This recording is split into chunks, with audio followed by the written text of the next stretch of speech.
Hello, hello, hello. I took a massive deep breath at the start. It's not like I've got to sing in this, but welcome to Review Rant Random for High Note.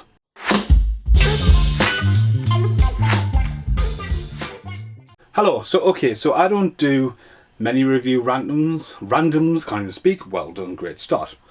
But every now and again a film comes along that deserves me to go, pah! Now what I am going to do is at one point I'm going to go, stop watching this review and go and check this movie out. And this is through Universal in the UK. Has not seen the release on Blu-ray, and we'll get there. We'll have a waffle. Now, I've seen this film since it came out on the shelf at work. Dakota Johnson, 50 Shades of Grey. Trinice Ellis Ross, Kevin Harrison Jr. and Ice Cube. Now, I'm a massive fan of Ice Cube. Always have been, always will be. There's Ice Cube there. And randomly, my denture that I used to have on him again. Check out my operation video on the channel. Aye, can you imagine doing videos when you got to talk with that on the top? But we'll get there because that's a voice. Anyway. So anyway, one of the perks of work is basically watching what you want on dinner. And if you pick a film, you know, it's best watching a film because you can split it up in a couple of days. TV shows, unless the 20-minute mark, and you get a 40-minute one, you can never quite just fit an episode in. So yeah, I've watched some random movies and random discoveries. I'm just going to put that there so it's in the background. Now, I tried for 2 days to try and watch this. We've had an electrician in, I started watching it and got quite into it. Now, getting one back to Ice Cube, I think he's one of the best rappers. He's one of the godfathers of rapper, and he, the guy is just so funny, so talented. But for him to transverse into acting as well and be so good, like his comedy timing. But in this, he doesn't play a comedian. He plays the manager, and just his presence, so funny. It's like Fist Fight. That film is so funny, and Ice Cube to me is totally underrated as an actor. You know what I mean? From his background, he's the American dream. I just literally think he's just class, and he's golden. And this is great when it goes to where this is going. So the movie itself is this little sub-story here. Grace Davies, played by, let's just say, Miss Ross or Mrs. Ross. Can't butcher people's names. She's basically like a Diana Ross or Whitney Houston, Celine Dion. She's literally, well, I was going to say Celine Dion. I was literally going to say she is basically between a 40 and 50. And she's got to the point where she's the big deal. She was a massive big deal, but hasn't done anything new for quite some time. And at the moment, thinking about doing a live album, still touring. Now, she has her own personal doubts. No one's ever had a number one hit in the 40s to 50s. Only one person was black as well. So there's some awareness about that and a culture as well. So she's got that going on, and she has a personal assistant called Maggie, played by Dakota Johnson. And basically, at the start of the movie, it does a great job of showing how frantic and how mental being an assistant is, and running around and trying to have your own life. And there's just something about this film that grabs you. You know, the short little bursts, it doesn't hang around too much, it's frantic, there's a lot going on. And just like A Star Is Born, where they use the music, this uses music great in it. And there's a couple of songs, but there's one song in particular you start getting the foundation and you see it evolve. Now, Maggie doesn't want to be a personal assistant forever. She's got dreams and ambitions, and she's sneakily producing one of Grace's live albums, and they're all in the mix, and she's got a lot of foundation, a lot of knowledge, and Grace is none the wiser. Ice Cube, on the other hand, plays Jack, and he basically wants what's best for Grace, and he's known her through all her career. So that's the foundation. He don't want to fuck around. Sorry if I swore straight away. But there's a few F-bombs. You know what I mean? It's not like a PG rated film. It's a 12. So it is quite grey. You know, there's a good few F-drops in a few times. Especially with Ice Cube. But, you know, basically Jack wants to maybe, after the live album, produce like maybe a rave dance track. So that's where they're going. Meanwhile, Maggie meets a guy randomly in the grocery shop, and he basically much like, hey, what you doing? And she gets a bit flabbergasted, gobsmacked, caught off guard, because he's actually goes outside and starts playing, and his jam's really good. He's got a really good look, great sounding voice, remind me a little bit of Gary Clark Jr. But she's like, oh, hang on.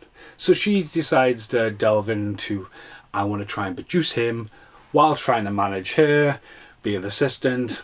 And then as it gets going, it starts to get a little bit, what's going to happen? And that's what's going to happen. So right now, I'm telling you, check that movie out. It's absolutely class.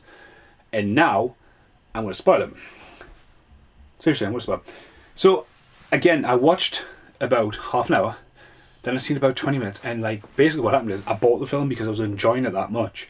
I came home last night and watched it all over till the point I'd seen it with Brit, and then taking in Brit's reaction. Brit watches a lot of Nashville. I don't pay too much attention, but I think Nashville, again, you know, there's a side of the music industry you don't see, and I think this is one of the films where you're like, ooh, you know, and it throws it at you, so that's good. And like the song, the song's there, but it's gone.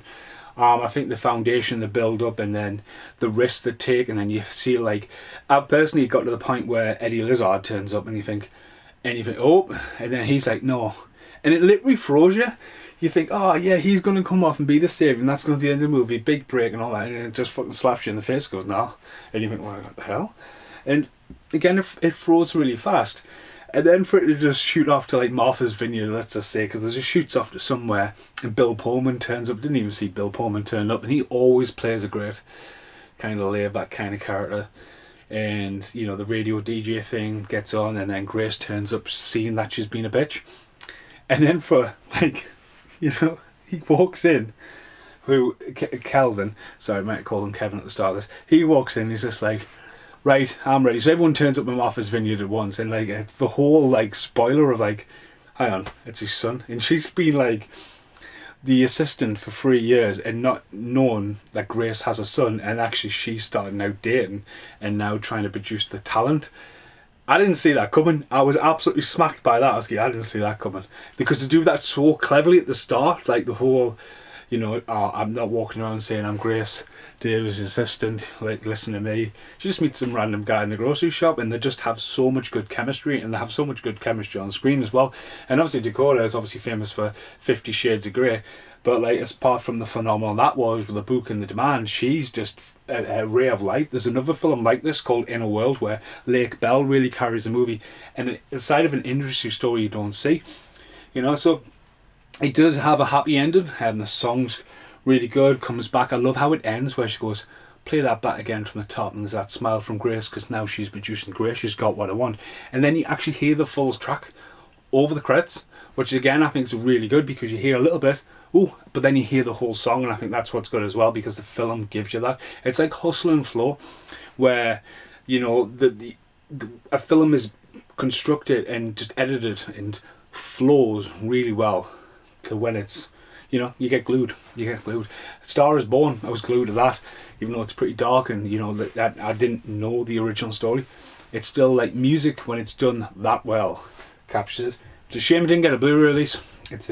And the vinyl just seems to be a lot of Americana behind the vinyl. It's never really jumped across the pond. But from the filmmakers of Yesterday and Bridget Jones, so there is some foundation to British films. I mean, I did see Yesterday not long back and kind of enjoyed that as well. So for something I randomly picked up and watched, and I picked it up because of Ice Cube's in it, I absolutely adored it, and now it lives here. I got a place in the house. So if you haven't seen it, you want something to watch, check it out. If you're still watching this and I've completely spoiled the film, fucking hell. See you in the outtakes. Now who's smiling? Now who's smiling? Now who's smiling? Now who's smiling? Hello. Fist Fight is another film I started watching at work and found it hilarious, and actually bought it and came back home and watched it again. Ice Cube is absolutely hilarious in that, and Charlie Day, it is so funny, but the bit where Ice Cube goes, fuck the police, it's just written perfect. But again, only came out on DVD. So like, again, it's weird with DVDs. It's kind of like, if you look at DVD and they look like with VHS, you know, The Pest has never seen light of day on DVD. Some of these films might not see the next generation. You know, when it doesn't get a physical Blu-ray release, it's sort of like, because I can't believe how long DVDs like kicked around for after like Blu-ray. So talking nearly 10 years. I mean, the development and film and all that, who knows what's going to be next. But yeah, it's the very end of High Note. Make sure you check it out. And goodbye for now.